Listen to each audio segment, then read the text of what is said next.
lost both eyebrows, both eyelashes. The only thing that was left in my shirt was 3 buttons. I was told to go to a review meeting, and some coworkers told me of this Spanish Inquisition with the bright lights. As the supervisor of grounds maintenance, I took it very personally that my crew had the worst accident rate on the project. So I grabbed a clean cloth and applied it to my head and sent my partner out for the first aid kit. He brought it back in and we opened it up and the boxes were empty. We want to make sure that by 3:30 we're in that car and we go home and take care of our switch hats and become the family person.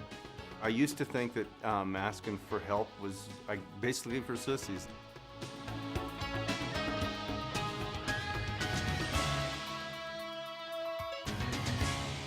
I was in a building cleaning and the wind caught the door and it blew open and hit me in the head. And if you've ever had a head wound, you know that they bleed profusely. So I grabbed a clean cloth and applied it to my head and sent my partner out for the first aid kit.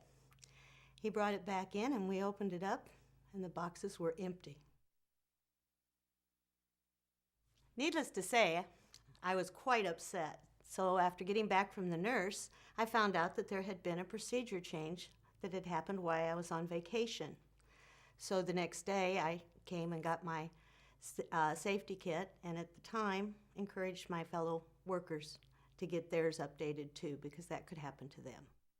After this incident, the crew was so concerned about safety issues that they did ask me at that time to become the safety rep, and I accepted. Why is it everyone's responsibility? Why is it important that everyone feel responsible for safety?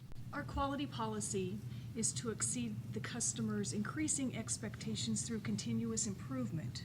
And if we can't be safety conscious, then we can't exceed the customer's expectations internally or externally.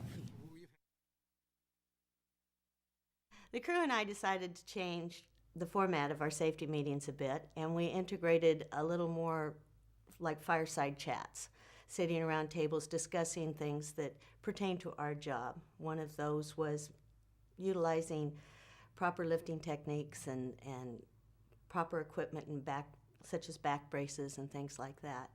And in this regard, I do feel that the crew and our department became more safety oriented and involved. But what happens if a customer asks you to perform an unsafe act? I would have to some way find a way to do what they want without doing it unsafely.